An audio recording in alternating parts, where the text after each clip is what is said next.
సుమన్ టీవీలో మీ personal and business promotions కోసం కింది నెంబర్కి కాంటాక్ట్ చేయండి. పోక్సో స్పెషల్ కోర్టు సంచలనాత్మకమైనటువంటి తీర్పులు వెల్లడిస్తోంది. మీ అందరికీ తెలుసు, ఎప్పటి నుంచో న్యాయం కోసం బాధితులు రోడ్డెక్కే పరిస్థితి.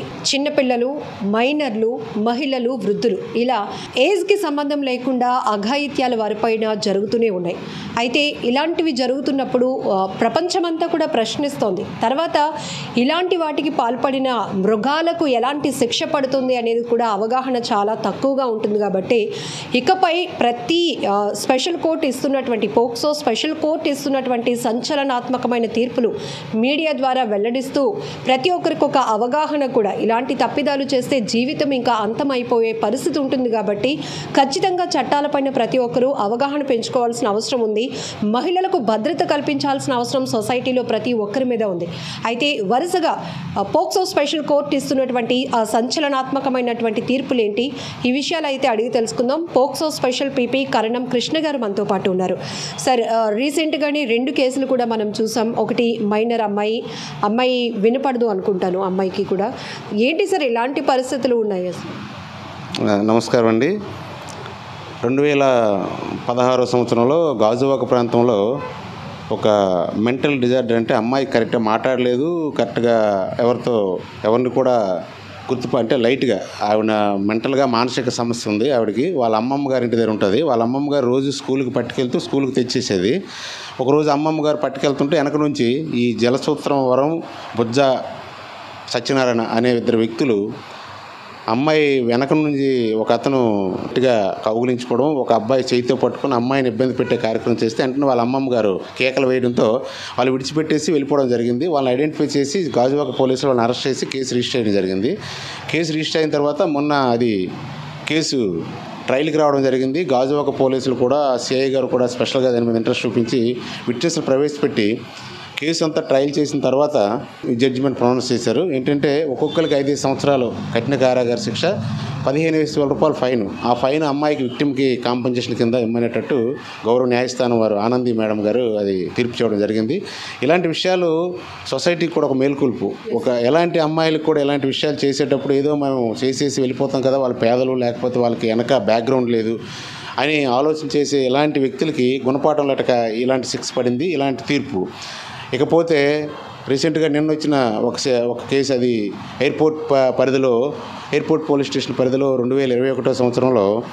అదేంటంటే ఈ ముద్ద ఎవరైతే ఉన్నారో ఆయన లైన్మ్యాన్గా చేస్తూ వాళ్ళ ఆయన విడిచిపెట్టి వెళ్ళిపోవడంతో ఎవరైతే విక్టిమ్ ఉన్నారో విక్టిమ్కి ముద్దాయి ఇల్లు పక్కనే గ్రూప్ హౌసెస్.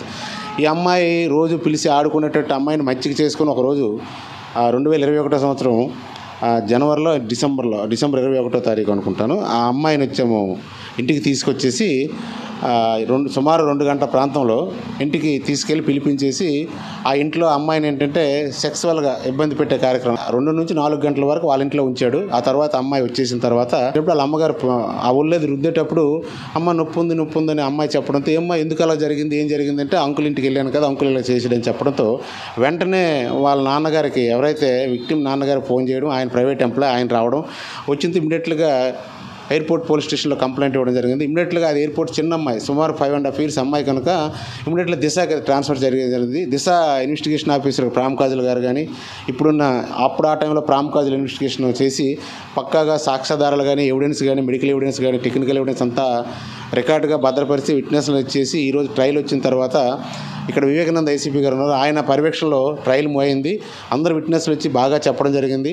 చెప్పిన తర్వాత ఆర్గ్యుమెంట్స్ కూడా చెప్పడం వల్ల ప్రాసిక్యూషన్ కూడా ఆర్గ్యుమెంట్ చెప్పింది, అన్నీ ప్రూవ్ చేసింది. కనుక నిన్న రీసెంట్గా 27వ తారీఖు గౌరవ న్యాయస్థానం ఆనంది మేడం గారు తీర్పు చేయడం జరిగింది. 20 సంవత్సరాల కఠిన కారాగార శిక్ష, 1 లక్ష రూపాయలు కాంపెన్సేషను విక్టిమ్కి ముద్దా ఇచ్చేటట్టు, 3 lakhs విక్టిమ్కి స్టేట్ గవర్నమెంట్ ఇచ్చేటట్టు ఆవిడ గౌరవ న్యాయస్థానం తీర్పు చెప్పడం జరిగింది. అలాగే 5,000 ఫైన్ వేయడం జరిగింది.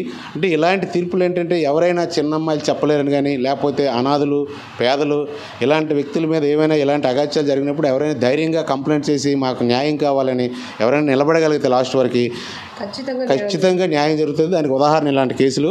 ముఖ్యంగా స్టేట్ గవర్నమెంట్ కూడా బాగానే ఇప్పుడు వ్యవస్థ రన్ చేస్తుంది, పోలీస్ డిపార్ట్మెంట్ బాగా పనిచేస్తుంది. ముఖ్యంగా నేను చెప్పేది ఒకటే, ఎవరైనా అన్యాయం జరిగేటప్పుడు చిన్నపిల్లల విషయంలో కానీ ఇలాంటి అమ్మాయి మినిమం నాలెడ్జ్ ఉన్న అమ్మాయిలు ఇలా అన్యాయం మోసాలు చేసేటప్పుడు ఎవరు కూడా తల్లిదండ్రులు బయటికి వెళ్తే కంప్లైంట్ ఇస్తే ఏమైపోద్దో మా పరుగు పోద్దని ఆలోచించుకుంటా కంపల్సరీగా కంప్లైంట్ ఇవ్వాలి. ఎందుకంటే ఈ అమ్మాయికి ఇలా న్యాయం మరి మీరు పల్లకుంటే ఇంకొక అమ్మాయికి అదే పని చేస్తుంటాడు అబ్బాయి. కనుక అలాంటి అరికట్టాలంటే ప్రతి వాళ్ళు అవేర్నెస్తో పనిచేయాలి, ముందుకు రావాలి, న్యాయం ముందుకు రావాలి, పోలీస్ కంప్లైంట్ ఇవ్వాలి, లాస్ట్ వరకు కేసుకి నిలబడాలి. నిలబడితే వాళ్ళు ఎప్పుడు నిలబెట్టేటప్పుడు మేము పోలీస్ డిపార్ట్మెంట్ మేము కూడా వాళ్ళకి న్యాయం చేయడానికి 100% అవకాశం. సరే, ఇలాంటి కేసెస్లో సినిమాల్లో చూసే వాళ్ళం న్యాయం జరగదు, న్యాయ పోరాటం చేసిన చివరిదాకా బాధితులే ఇంకా బాధలోనికి వెళ్ళిపోయే పరిస్థితులు సినిమాల్లో చూసేవాళ్ళం. కానీ ఇప్పుడు స్పెషల్ పోక్సో యాక్ట్ కావచ్చు, లేకపోతే ఈ స్పెషల్ కోర్టు కానీ న్యాయ వ్యవస్థ దిశకు సంబంధించిన పోలీసులు ఒక టీం వర్క్ చేస్తూ ఉండటం వల్ల ఇలాంటి ముద్దాయిలకి ఖచ్చితంగా కఠినమైనటువంటి శిక్ష పడతా ఉంది. పేరెంట్స్కి కూడా మీరు ఎలాంటి అవేర్నెస్ ఇస్తారు సార్? అంటే ఇలాంటివి అఘాయిత్యాలు జరిగిన తర్వాత న్యాయం కోసం ముందుకు రావటం ఇవన్నీ వేరు, జరగకుండా ఉండాలంటే ఇన్ని కేసులు మీరు చూస్తున్నారు, ప్రతిదీ విచారణలో కూడా చాలా విస్తుపోయే విజయాలు కనిపిస్తూ ఉంటాయి. ఎలాంటి వాళ్ళకి దూరంగా ఉండాల్సిన అవసరం ఉంది? పేరెంట్స్ పర్యవేక్షణ కూడా పిల్లల విషయంలో ఎలా ఉండాలి? ముఖ్యంగా పేరెంట్స్ పర్యవేక్షణ ఉండాలండి. స్కూల్కి వెళ్ళేటప్పుడు కానీ వచ్చేటప్పుడు కూడా అమ్మాయి ఏం చేస్తుంది, ఎన్ని గంటలకు వస్తుంది, అక్కడ స్కూల్ ఎన్ని గంటలు విడిచిపెడుతుంది, అమ్మాయి ఎన్ని గంటలకు వస్తుంది, అదొకటి పర్యవేక్షణ ఉండాలి. ప్రతి అమ్మాయి కూడా సెల్ ఫోన్ ఒకటి ఇవ్వడం జరుగుతుంది, దానివల్ల కూడా డిసడ్వాంటేజ్ అవుతుంది. అది ఒకటి ఇంపార్టెంట్. తర్వాత అమ్మాయికి వచ్చేమో ఫ్రెండ్లీ నేచర్, పేరెంట్స్ కూడా ఫ్రెండ్లీగా మూవ్ అవుతుండాలి. ఫ్రెండ్లీగా మూవ్ అవుతుంటే అమ్మాయి కష్ట నష్టాలు కూడా వాళ్ళకి చెప్పడానికి అవకాశం. కొంతమంది పేరెంట్స్ అమ్మాయిలతో అమ్మాయిలు వాళ్ళ పేరెంట్స్తో మాట్లాడడానికి పేరెంట్స్తో మాట్లాడడానికి అమ్మాయిలు భయపడతారు, వాళ్ళ విషయాలు చెప్పలేరు. అలా కాకుండా అమ్మాయిలతో వీళ్ళు ఎవరైతే విక్టిమ్స్ ఉన్నారో అమ్మాయిలు ఉన్నారో వాళ్ళతో వాళ్ళ పేరెంట్స్ ఫ్రెండ్లీ నేచర్తో ఉంటే వాళ్ళు ఏదైనా ఇలాంటి స్కూల్లో కానీ కాలేజీలు కానీ ఏమైనా హెరాస్మెంట్లు కానీ ఇలాంటి జరిగితే ఇమీడియట్లీ చెప్పడానికి అవకాశం ఉంటుంది. తర్వాత వాళ్ళు కూడా పర్యవేక్షణ చేయాలి, కాలేజ్ యాజమాన్యాలు కూడా దాని మీద దృష్టి పెట్టాలి ముఖ్యంగా. తర్వాత ఇలాంటి స్కూల్స్ కానీ కాలేజ్ ఓపెన్ అయినప్పుడు ఇలాంటి క్యాంప్స్ ఈ పోక్సో మీద కానీ ఇలా చట్టాలు ఉన్నాయి, మీరు ఏదైనా జరిగితే ఇమీడియట్గా యాజమాన్యం తెలియజేయండి అని చెప్పి వాళ్ళకు కూడా అవేర్నెస్ కార్యక్రమాలు తల్లిదండ్రులకి మీటింగ్ పెట్టి అవేర్నెస్ కార్యక్రమం చేయగలిగితే కొంత అరికట్టే కార్యక్రమం జరుగుతుంది అనుకుంటున్నాను. ఇంతకు ముందు అయితే ఏదో మాట్లాడగల కెపాసిటీ, లేకపోతే న్యాయాన్ని కోరే కెపాసిటీ, ఫైనాన్షియల్గా ఉండే క్యాపబిలిటీ బట్టి న్యాయం వాళ్ళకి చేరుతుంది అనేది ఒక భ్రమ. ఇప్పుడు వినపడలేని వాళ్ళు, మాట్లాడలేని వాళ్ళు, చూడలేని వాళ్ళు సైతం దిశ దివ్యాంగ సురక్ష అనే ఒక యాప్ ద్వారా వాళ్ళు కూడా ఇలా బాధితులైతే ఖచ్చితంగా పోలీసులని అప్రోచ్ అవ్వచ్చు. అక్కడి నుంచి న్యాయ వ్యవస్థ ద్వారా వాళ్ళకి న్యాయం కూడా పొందొచ్చు. ఇంత హ్యూజ్ అవకాశం కల్పిస్తున్నప్పుడు ప్రతి ఒక్కరిలో ఎలాంటి ధైర్యం కల్పిస్తారు సార్ డిపార్ట్మెంట్ కానీ న్యాయ వ్యవస్థ? బాగా ధైర్యం అండి, ఎందుకంటే సిపి గారు వచ్చాక కొంత అవేర్నెస్ తీసుకొచ్చారు సిటీలో, మన రవిశంకర్ అయ్యంగార్ గారు. వాళ్ళతో పాటు కింద స్థాయి డిపార్ట్మెంట్ కానీ లేకపోతే ఏసీపీ వివేకానంద గారి దిశ అందరూ కూడా పోలీస్ డిపార్ట్మెంట్ బాగానే పనిచేస్తున్నారు. ముఖ్యంగా మా పోక్సోలో కంప్లీట్గా మానిటరింగ్ సిస్టమ్ వేరే సిస్టమేటిక్గా రన్ అవుతుంది కనుక ఇమీడియట్లీ కేసులు కూడా త్వరితగతిన విచారణ పూర్తయి జడ్జిమెంట్లు కూడా రావబోతుంది. నెక్స్ట్ జూలైలో ఒక 7-8 కేసెస్ జడ్జిమెంట్స్కి రెడీగా ఉన్నాయి. అవి కూడా విక్టిమ్స్కి న్యాయం జరుగుతుందని నేను అనుకుంటున్నాను. ఇంకొక ఫైనల్గా సార్, చాలామంది ఎప్పుడో జరిగింది ఇంక వీళ్ళకి న్యాయం జరగదు, ఈ కుటుంబం పరిస్థితి ఇంతే, ఈ పిల్ల పరిస్థితి ఇంతే అనుకునే పరిస్థితి నుండి ఇప్పుడు 20 ఏళ్ల క్రితం, 10 ఏళ్ల క్రితం, 8 ఏళ్ల క్రితం జరిగినటువంటి కేసుల్లో కూడా తీర్పులు ఇప్పుడు మనం చూస్తాం. అదే 2017లో ఒకటి జరిగింది. న్యూపోర్ట్ పోలీస్ స్టేషన్లో అమ్మాయిని తీసుకెళ్ళి ఒక అతను ఆటోలో తీసుకెళ్ళి అమ్మాయిని రేప్ చేయడం జరిగింది. వాళ్ళ ఒరిస్సా అమ్మాయిలు ఇమీడియట్లీ కంప్లైంట్ ఇవ్వడం జరిగింది. 2018లో ట్రయల్ అయిన తర్వాత ఆయన అబ్స్కాండ్ అయితే రీసెంట్గా ఆయన దొరకడం జరిగింది. మేము లోపల పీటీ ట్రయల్ చేసాం. అది 2017 కేసు. మొన్న రీసెంట్ జడ్జిమెంట్ వచ్చింది, అది 20 సంవత్సరాలు ఆయన శిక్ష పడింది. అంటే ఇప్పుడు కూడా 5 years పడింది. గాజువాకది కూడా 2016 సంవత్సరం కేసు అది. కనుక వాళ్ళు విక్టిమ్ ఎప్పుడైనా కానీ వాళ్ళు నిలబడితే, కొంతమంది పెళ్ళి అయిపోతుంది, పెళ్ళి అయిపోయిన తల్లిదండ్రులు ఏమంటున్నారు, పెళ్ళి అయిపోయింది మా అల్లుడికి తెలియట్లేదు, వాళ్ళ ఫ్యామిలీకి తెలియదు, మా కేసు వద్దు అని చెప్పేసి రాజీ అయిపోతున్నారు. అలాగైతే మేమేం చేయగలం? వాళ్ళు సహకరిస్తే ప్రాసిక్యూషన్ కానీ పోలీస్ డిపార్ట్మెంట్ కానీ మేమేం చేయగలం?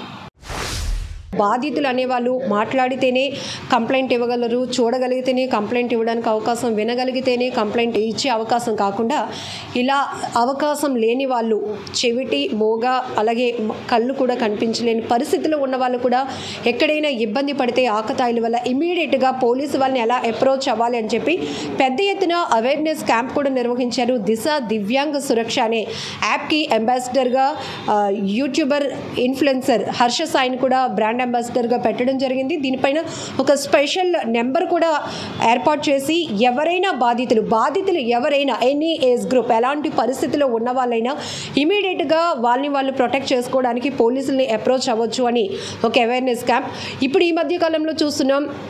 నిజంగా పోక్సో స్పెషల్ కోర్ట్ అయితే సంచలనాత్మకమైనటువంటి తీర్పులు ఇస్తూ ఉంది. 5 ఏళ్ల క్రితం 6 ఏళ్ల క్రితం జరిగినటువంటి ఇలాంటి కేసులో అఘాయిత్యాలు జరుగుతున్న క్రమంలో కూడా ఖచ్చితంగా న్యాయం అయితే వెల్లడిస్తున్నారు. దీనిపైన పూర్తి స్థాయి అవగాహన ఇవ్వడానికి కూడా POCSO special PP Karanam Krishna గారు సుమన్ టీవీతో ఎప్పటికప్పుడు మాట్లాడుతూ ఏ కేసు వచ్చినా ఆ కేసు డీటెయిల్స్ ఏంటి, ఆ కేసు ఎప్పుడు ఫైల్ అయింది, ఆ బాధితురాలు ఎలాంటి పరిస్థితిలో ఉంది, ఇప్పుడు ఆ కుటుంబానికి ఏ విధంగా న్యాయం చేయగలిగారు, ముద్దాయిలకి ఎలాంటి కఠినమైన శిక్ష పడింది అని ప్రతి ఒక్కరికి సుమన్ టీవీ ద్వారా అవేర్నెస్ కల్పించే కార్యక్రమాన్ని కూడా చేస్తున్నారు. అందుకు పీపీ గారికి కూడా మనం స్పెషల్ థ్యాంక్స్ చెప్పాలి. ఇక్కడ ప్రత్యేకంగా ఈ వీడియో ద్వారా చెప్పేది ఏంటంటే బాధితులు ఎలాంటి పరిస్థితుల్లో ఉన్నా ఖచ్చితంగా న్యాయం జరుగుతుంది అనే ఒక నమ్మకంతో ముందు నుంచి కూడా స్ట్రాంగ్గా నిలబడితే అంతే ఎఫెక్టివ్గా వర్క్ చేయడానికి మేమంతా సిద్ధంగా ఉన్నామని చెప్తున్నారు. ఇక్కడ పోలీస్ డిపార్ట్మెంట్ కోఆర్డినేషన్ కానీ న్యాయ వ్యవస్థకు సంబంధించి న్యాయమూర్తుల కోఆర్డినేషన్ కూడా చాలా పర్ఫెక్ట్గా ముందుకు వెళ్తున్నాం కాబట్టి ముద్దాయిలకి ఇలాంటి కఠినమైన శిక్షలు విధించడం జరుగుతుందని కూడా POCSO special PP Karanam Krishna garu చెప్తున్నారు. కెమెరా పర్సన్ శేఖర్తో లక్ష్మి, సుమన్ టీవీ, వైజాగ్.